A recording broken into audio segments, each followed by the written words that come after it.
Hello and welcome to another mystical perspective. I'm your host, Reverend Cindy Paulos, and we've been delving into the Spiritual Mind Power Affirmations book, practical, mystical, and spiritual inspiration applied to your life. And I've been really enjoying going over some of these spiritual mind power affirmations with you, with a little talk and also a meditation. Some prayer in there, and it's really a treat to be able to share these with you. This book was written by Dr. Paulos Masters, and you can find it on the site metaphysics.com. Spend some time there. There's a lot for you to look at there and explore, including this book and the first book, which is Mystical Insights, and the last book out, Meditation Dynamics. But today we're going to go into a very interesting subject: illusions and realities of life. Do we know the difference even sometimes? It's a very, very important subject. And we'll start with the affirmations, with the first affirmation being appearances. My personal ego-intellectual mind may only be able to see the sensory illusion of something in the physical world, while the Christ part of my consciousness, one with God's presence within me, can see beyond any physical appearances to the reality of what really is. So what are we seeing? Have you ever had a dream and it's just the dream's going on like a typical dream, la-di-da-da, and then one time you have a dream that is more than a dream? It's so real that you completely remember it. Often you might wake up because it's so real. What's the difference? What makes one dream different and one dream more real? What level of consciousness is that real dream on? And in life, what is your level of consciousness? You're going along with your little Maya in our dream world, a dream within the dream, acting upon our stage, and then something takes us and sees a higher view. That presence, that God's presence within you, connects you to a higher reality, and you see what you are from a higher place. That's what we're talking about here. So repeating this one, appearances. My personal ego, intellectual mind, may only be able to see the sensory illusion of something in the physical world, while the Christ part of my consciousness, one with God's presence within me, can see beyond any physical appearances to the reality of what really is. And that Christ part, of course, we talk about in this series quite a bit. The Christed mind. Are you there in the Christed mind? Are you able to stay in the Christed mind? The next affirmation is good and bad. What may appear bad to begin with may only be an illusion, blocking out the reality of good that will come about as a result. And of course, this is a hard one for people in the midst of really feeling like something terrible has happened. Yet we have to remember that sometimes the only way we wake up from a dream is if it's a nightmare, and then we wake up. And what we think is bad is really sometimes just giving us an opportunity to awaken. So repeating that affirmation, good and bad, what may appear bad to begin with may only be an illusion, blocking out the reality of good that will come about as a result. The next one is short and long term. On a short-term basis, anything may give an illusion of good or bad. while the reality of whatever it is ultimately good or bad can only be known on a long-term basis. So, for example, i.e., someone's very excited, think it's great, they're getting married to their dream person, they think everything's going to be great, and it turns out that person only wants them for their money, or is a terrible person, owes a lot of debt, or something really bad, and what we call bad happens. And then the good doesn't look so good anymore, and all of a sudden it seems bad. I mean, it's hard to know on a short-term basis, in the illusory, Maya-filled world, what is good or bad? What is the reality of that ultimate reality of what is good or what is bad? The next one is one life. The physical life appearances illusion is that there are many lives on the planet,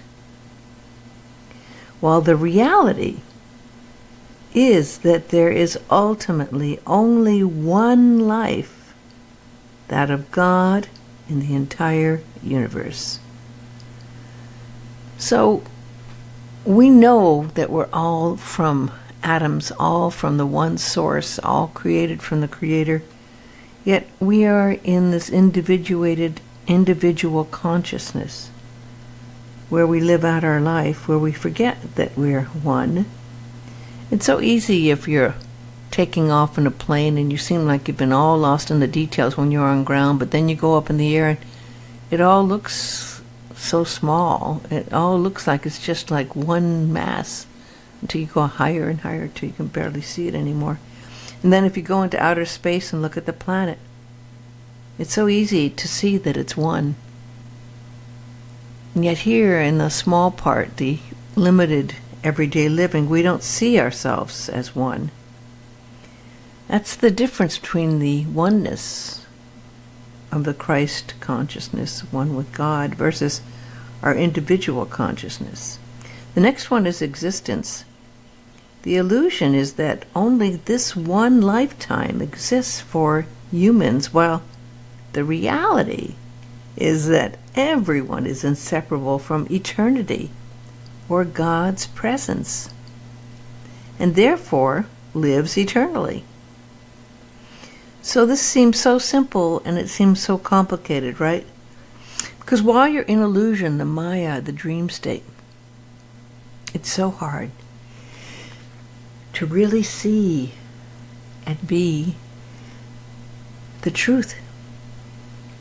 And that illusion that this one lifetime, people fight so hard for this one life and to stay alive, but the reality is we're living in an eternal life. Our soul has lived life after life after life after life after life, each time having a chance to learn more and become wiser and more in tune with the awakening reality.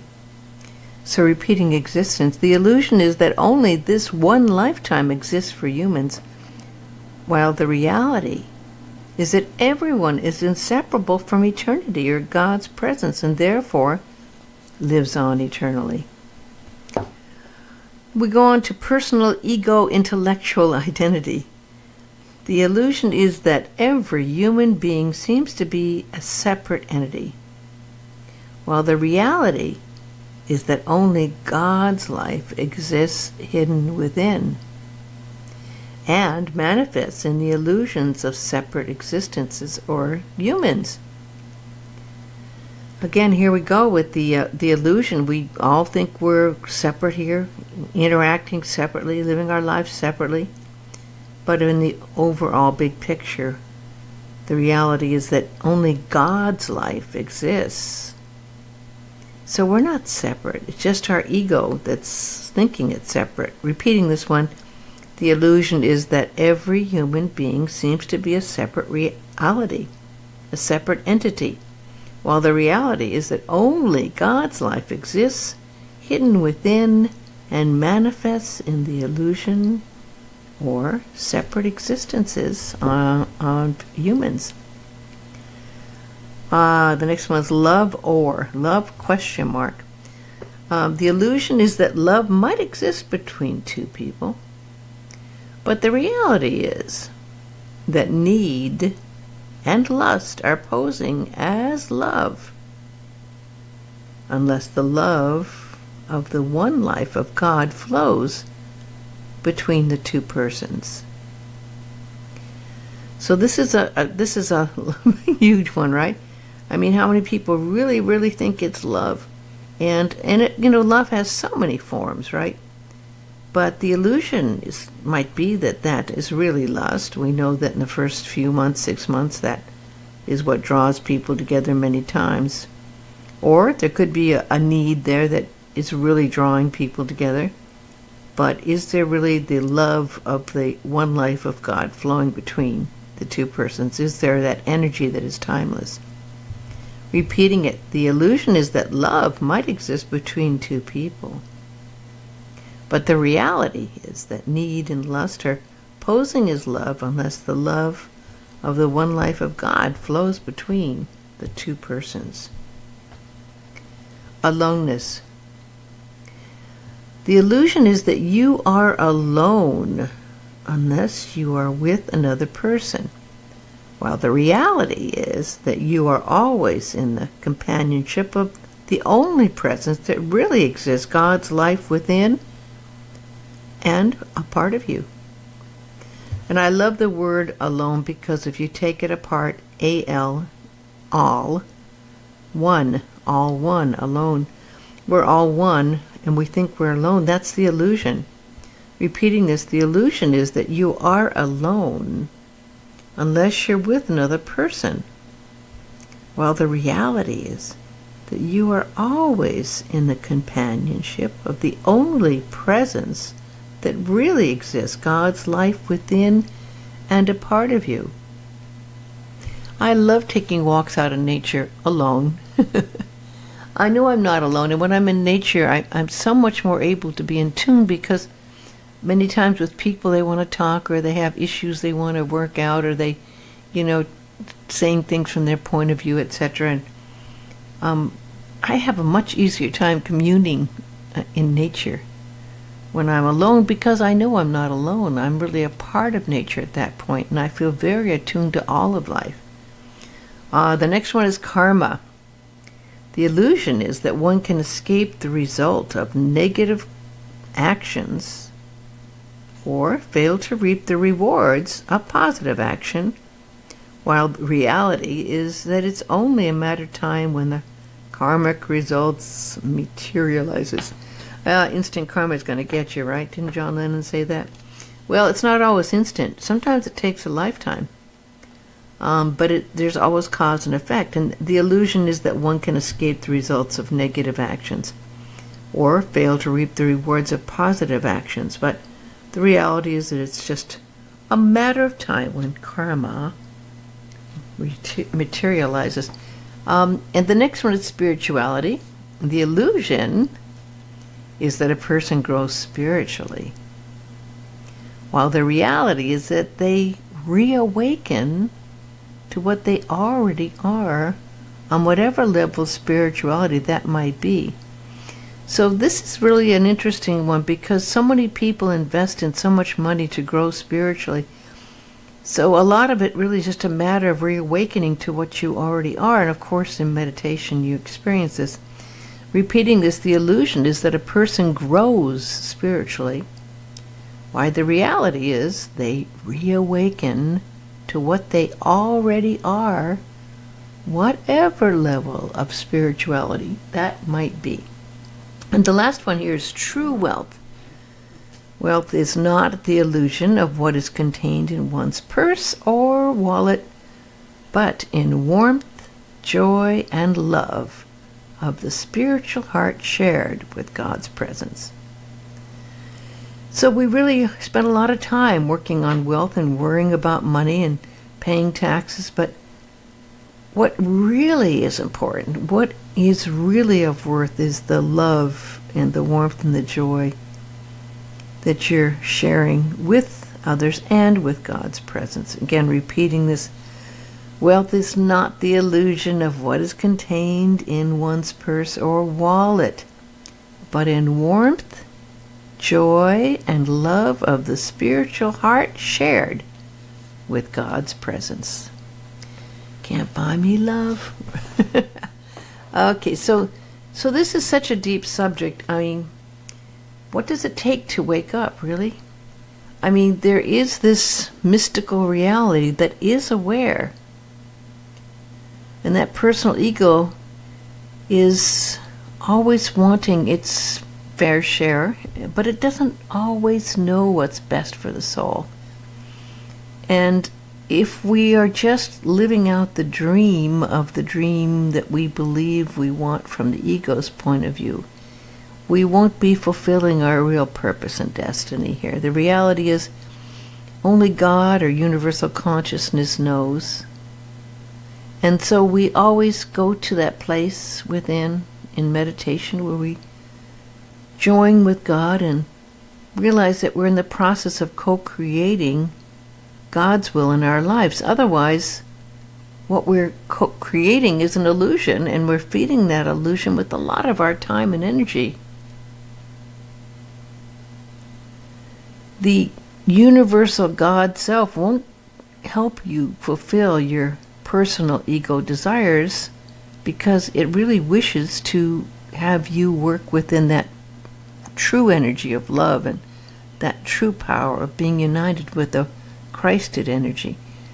Only when the will of God or the universe is served will any form of co-creative process with you will be entered into. And we can be co-creators and work with God if we let God work with us as an instrument of that will.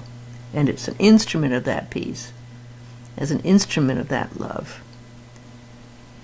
God mind places in our human consciousness what it should do and want to do or desire, and in essence human consciousness can agree to be a co-creator with God. We can align ourselves with the universal will so that the will of God or Spirit can be done through us and our soul, and we can fulfill our true purpose.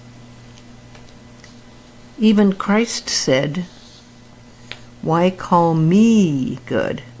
It is not I, but the Father, God, that doeth these good works." And those are the reality. Those are words from the presence to whom a lot of us would really attribute the wonderful, magical healings that happened and the miracles.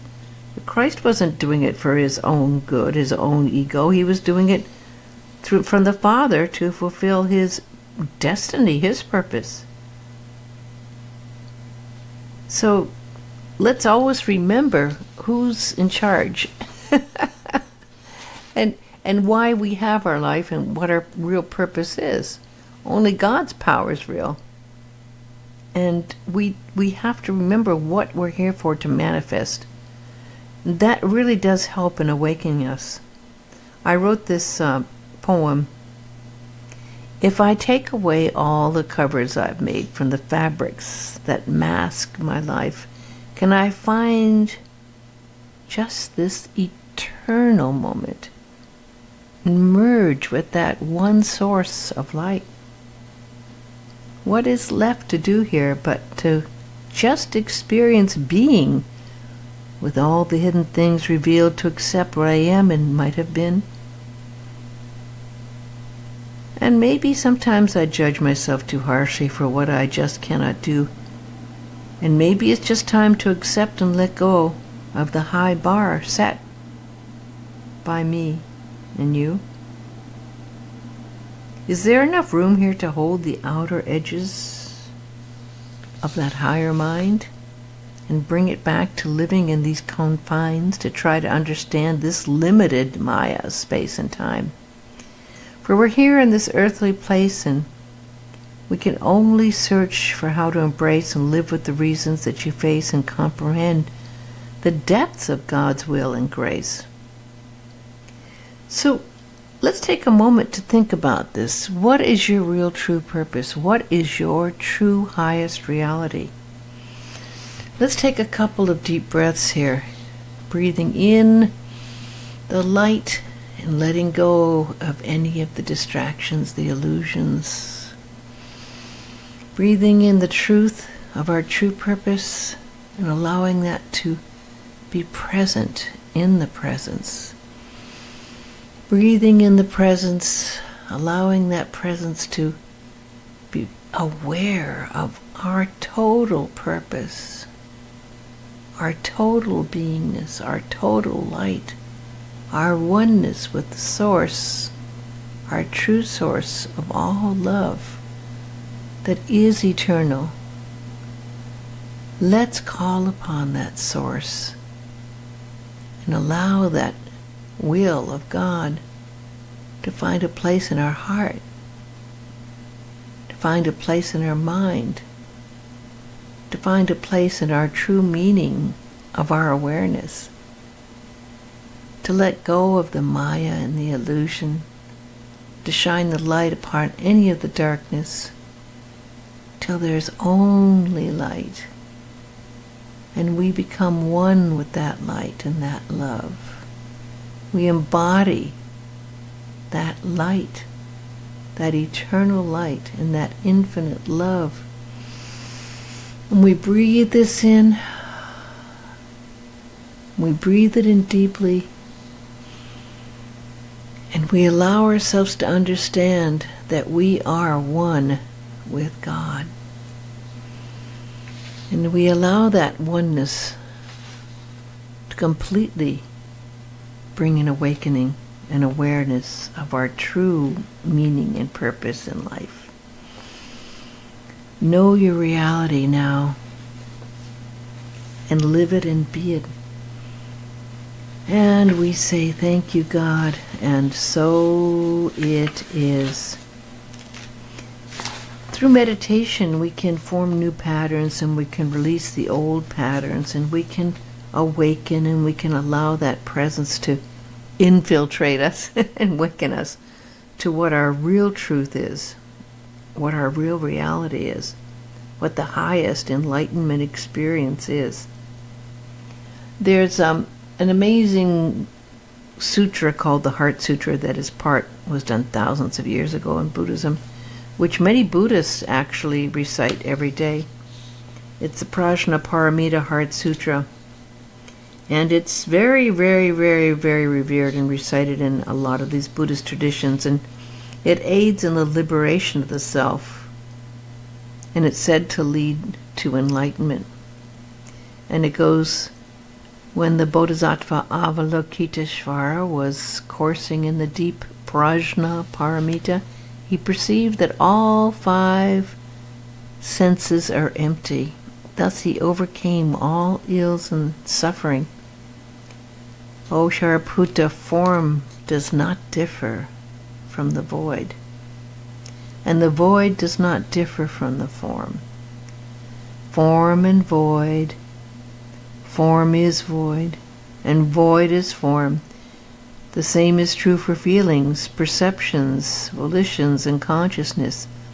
Shariputra, the characteristics of the voidness of all dharmas are non-arising, non-ceasing, non-defiled, non-pure, non-increasing, non-decreasing. Therefore, in the void there are no forms, no feelings, no perceptions, no volitions or consciousness, no eye, ear, nose, tongue, body, mind, no form, sound, smell, taste, touch, or mind object, no realm of the eye, until we come to no realm of consciousness, no ignorance and no ending of ignorance, until we come to no old age and death, and no ending of old age and death. Also, there is no truth of suffering or the cause of suffering, the cessation of suffering, nor of the path. There is no wisdom, there is no attainment whatsoever, because there is nothing to be attained. The Bodhisattva, relying on Prajnaparamita, has no obstruction in his mind, because there is no obstruction. He has no fear, because he passes far beyond confused imagination and reaches ultimate nirvana. The Buddhas of the past, present, and future, relying on Prajnaparamita, have attained supreme enlightenment. Therefore, the Prajnaparamita is the great spell, the magic spell, the spell of illumination, and the supreme spell which can truly protect one from all suffering without fail. Therefore he uttered the spell of Prajnaparamita, saying Gate Gate Paragate Parasamgate Bodhisvaha. So that is the Buddhist awakening, which takes you from everything to nothing and no thing to everything. And I'm going to close with the Aramaic version of the Lord's Prayer. Father, Mother of the Cosmos, shimmering light of all, focus your light within us as we breathe your holy breath. Enter the sanctuary of our hearts, uniting within us the sacred rays of your power and beauty. Let your heart's desire unite heaven and earth through our sacred union. Help us fulfill what lies within the circle of our lives today. Forgive our secret fears as we freely choose to forgive the secret fears of others. Let us not enter into forgetfulness, tempted by false appearances. For from your astonishing fire comes the eternal song, which sanctifies all, renewed eternally in our lives and throughout creation. We seal these words in our heart, committed in trust and faith. Our talk today was based on the Spiritual Mind Power Affirmations book by Dr. Paul Leon Masters. It's available at metaphysics.com, also on Amazon. And I have all of these talks for, well, it's been a year now. I think there's 40 of them now. Go to mysticalperspectives.com and you can find those all there for free. Thank you so much for listening and being a part of this talk. I wish you the brightest light and love always. God bless you.